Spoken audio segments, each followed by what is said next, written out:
So you're thinking about ordering a Tesla, or maybe you have one on delivery soon. Well, what is the expectation around the wear and tear and the cost associated with it on a brand new Tesla? So this honest review of the wear and tear on my Model 3 is based on 10,000 miles of driving, and this goes if you have a Model Y or a Model 3. A lot of these issues you're going to experience no matter what, but we're going to give you some suggestions on how to avoid this and some mistakes that I made that I wish I corrected so I didn't have as much wear and tear. So if you're unaware, a Tesla is a little bit wider than a lot of the sedans on the road, which is great for hugging turns and really gripping the road. But you might make the mistake unintentionally of doing what I did and scraping your tires against the curb with something called curb rash. So this is something that's more of a warning that I really want you to avoid, and I so wish that I knew to be a little more precautious when I was parking, being that this car is a little wider. So if you're parking this thing at your house or maybe out doing errands and you're used to parking another type of car and you get into this brand new Tesla, well, just make sure to give yourself some extra room because it looks like this.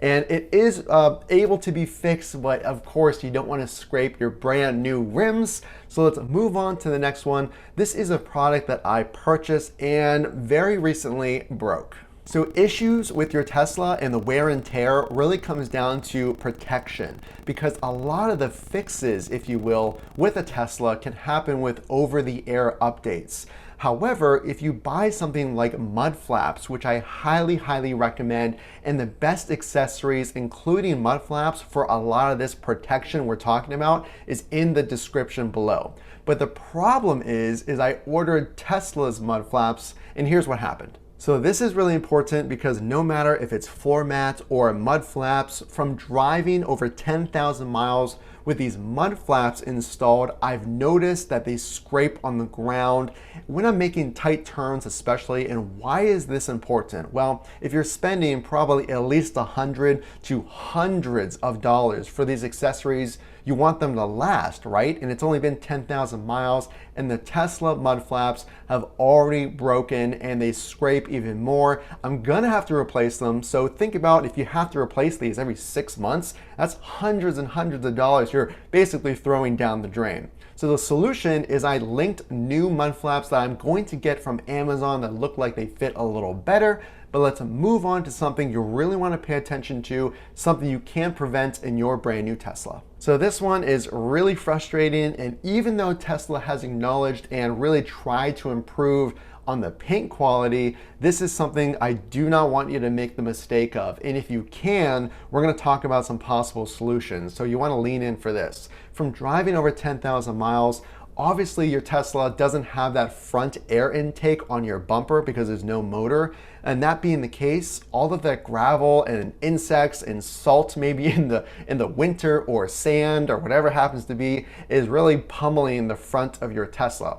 And that has left me with very small scratches and dings and marks on my car. So how do you prevent this wear and tear? So really I was doing nothing wrong. I was just driving and enjoying my car, but imagine doing that and then essentially being punished with scratches and the paint coming off. Well, one thing you can do is buy PPF. And I had a major problem with this PPF from Tesla that we're about to go into. But you can cover your car in ceramic coating or paint protection film. Now you can get these quotes from auto shops. It's gonna be aftermarket, but it goes over your car. It's clear, you can't notice it, and it'll prevent those paint chips and dings. So what's the whole problem with PPF that I was talking about? Well, Tesla sells a PPF for their cars. And what this does is it goes right where all that dirt sprays back, if you will, from your wheels. And it's really frustrating, again, spending at a minimum $40,000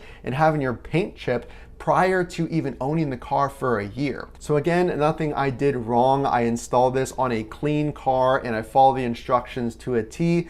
But again, it's already starting to bubble and I'm gonna have to peel it off. Thus, I wasted money on this Tesla PPF product. So I'm gonna replace it with an Amazon PPF, and this is just part of the wear and tear that I found over 10,000 miles.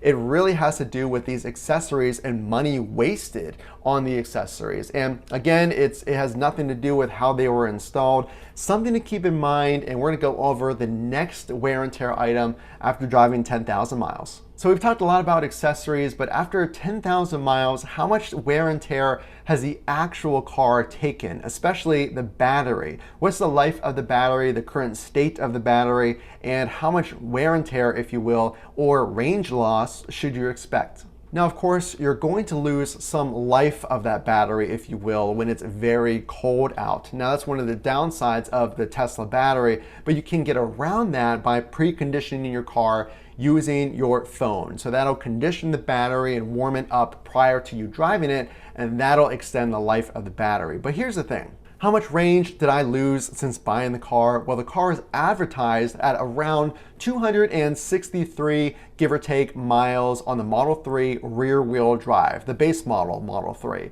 And now at a full charge, I am lucky if I get around 240 miles. And on a 90% charge, I get around 220 miles. Now again, I don't want you to think about this as being an issue. This is actually normal. And I reached out to Tesla and I said, hey, I've heard that this is not a normal amount of battery loss. And they replied and they said, well, we've been actually noticing that you can pull up your charging frequency remotely, which is kind of cool.